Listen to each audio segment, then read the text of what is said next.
Okay. Forewarning: this game, according to the Facebook groups I'm in, is essentially unplayable.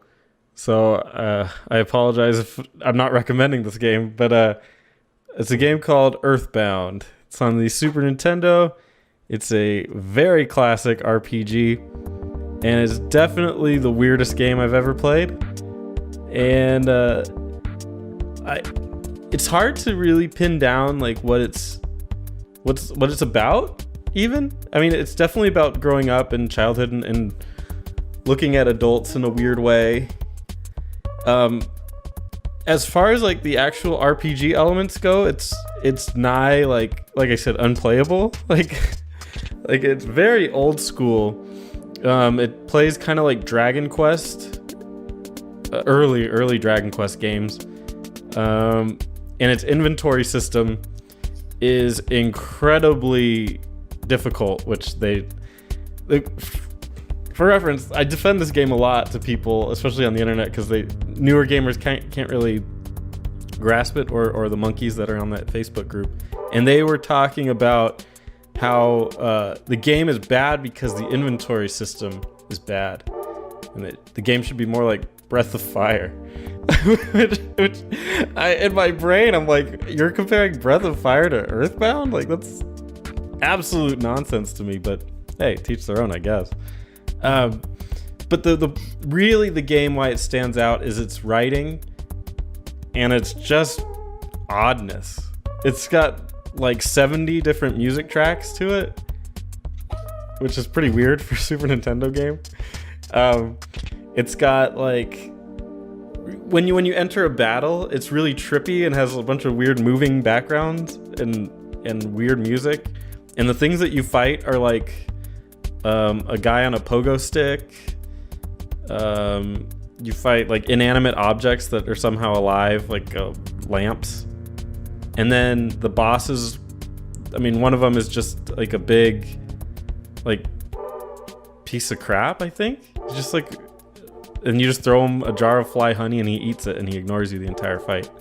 So it's just a really bizarre game with a lot of feeling in it, which is weird to say, but I've never felt like the emotion coming out of a game in a game that also didn't take itself seriously, seemingly, at all. So Earthbound is definitely my pick for nostalgia games, and one that I can't recommend to anybody. Actually, Spencer, isn't this Mother 2? Yeah, it's Mother 2 in Japan. Mother came out on the NES. Apparently, I mean, the Earthbound is really just a really, really revamped version of Mother, which is pretty cool. Okay. I didn't really play Mother. I know it came out on I think the Wii U had a version of it. And then Mother 3, I have played. I'm not supposed to have, but I've played, and it's really good. Let us know.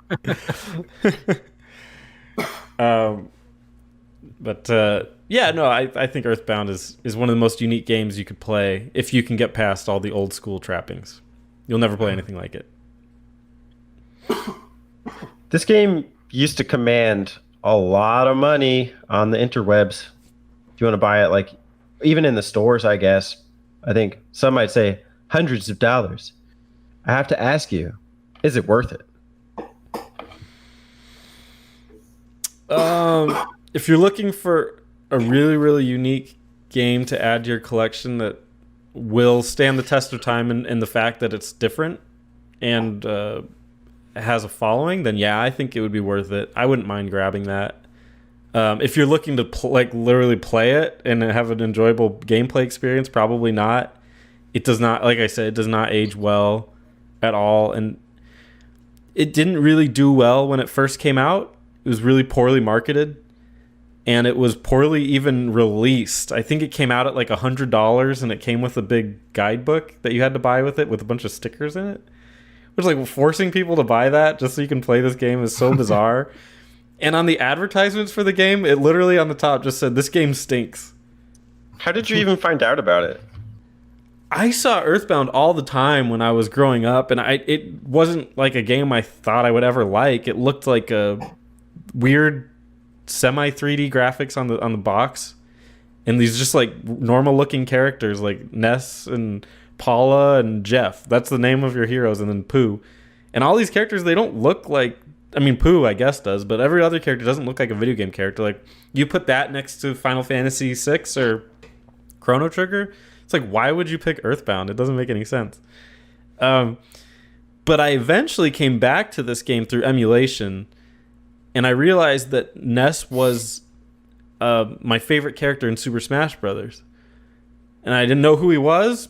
I just said, oh, I think he came from some game called Earthbound. I think I saw it. I remember it as a kid. I've never played it. Who cares? And then I was going through an emulation phase, and I'm like, oh, Earthbound. There's that one. I played it, and I could not put it down. There's just something about the style of it. But again, that was a little bit ago, and games have evolved enough that it would be hard to recommend it from that perspective. With that in mind, if you were to recommend to someone how to play Earthbound, what would you say? Retropie. Yeah, I mean, not like the format, like, you know, what platform or whatever, but like you say it's borderline unplayable to a lot of people. And I found Undertale very difficult for me to grasp, as well as Earthbound, although I think it's because I was playing it on the SNES Mini. What advice, I think, would you give to new Mother players? I would say farm up in between towns. And the towns are, I mean, there's Onett, Tucson, Threed, Foreside. So you're going to tell they're numbered. But just farm up, because the game is very, very difficult. And I could see players getting very, very frustrated if they're not farmed up in this kind of game. In the end, okay, so the game has like a rolling damage system. So when you take damage, your health just drops, but it doesn't immediately go to where it should be. So it kind of scales down. In the very end of the game, there's enemies, and they're not bosses. They're just regular enemies that will hit you for easily 100% of your health, and you will die if you don't finish the fight or heal up soon enough. And mana is very difficult to come by. So you just kind of got to understand that the game isn't really balanced and it isn't really scaled to help you or make it fun in any way. You just have to farm up a little bit and roll with the punches. And if you can't, I don't blame you, but you're also missing out. And just look forward and explore the new towns. That's really how I would recommend enjoying the game, because the combat will not win you over. I tried getting into Earthbound 2 or 3 times, and I just couldn't get past the old schoolness of the game. I probably played it for the first time like maybe 10 years ago via emulation, and I just couldn't get past the old school. But I really wanted to like the game. I remember when it kind of first came out, like in the mid-90s, I thought it was really cool how the setting was kind of like a modern setting as opposed to any other RPG at the time, you know, kind of like a fantasy setting with swords and shields as your weapons. And Earthbound was like really out there. I always thought that was pretty interesting, but I just could never get into the game. Yeah. Is this one of them RPGs? Yeah, one of them RPGs. Oh, Mr. Saturn's in it, and he is so cool. He's a character from Smash Brothers. You might remember. You can pick him up and throw him. Yeah, pretty useless though in Smash. Like Big Nose Dude. But their influence, their writing, when their text pops up from their talking, it's like a child's scrawl because it was inspired by his kid. So it's kind of interesting. Have you played Mother 3 yet, or? Yeah. Okay. Really but good. That game doesn't have an official Western release yet, right? Right. So maybe I didn't play it. I don't know. I know there were like some reproduction cartridges or something at one point, but there's a pretty good ROM hack that translates it to English. Yeah. I mean, you could say, well, it's not exactly, but it's close enough. Seems like a waste on Nintendo's behalf. You know, there's a good cult following, I think, for the Earthbound games, and I haven't, you know, they can easily just bring that up to their eShop or virtual console, and I don't know why they're not doing it. I'm convinced that Nintendo hates their fans. You know, they're just like, oh, what, you want the Mother, or you want F-Zero, or you want Pikmin? Okay, Mario Tennis it is, guys. Yeah, I don't know. I've heard that there's some difficulties with the music in the game. But I mean, phase it out. Put your own music. I don't care. Just release the game. It doesn't matter to me. Oh, yeah, I think I heard. Isn't like they have like a Beatles song or something? Like I don't. I heard. Yeah.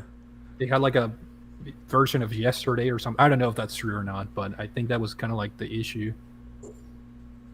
Some licensing issues, but I'm not sure. Yeah, it's a shame because that game is really cool. Again, though, it's really old school. I don't know. They've made a lot of strides with JRPGs lately that I don't know that the Mother series can hold up with people today. Well, if Pokemon can't change in the last 20 years, then, whatever. Ness looks like the original Pokemon trainer. Yeah, he's got the hat. With the hat, yeah.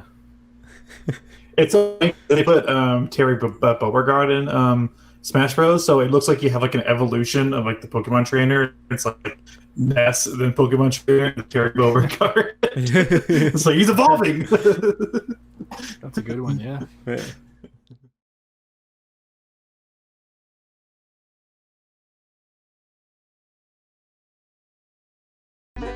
Hey y'all, don't forget to subscribe to them button mappers.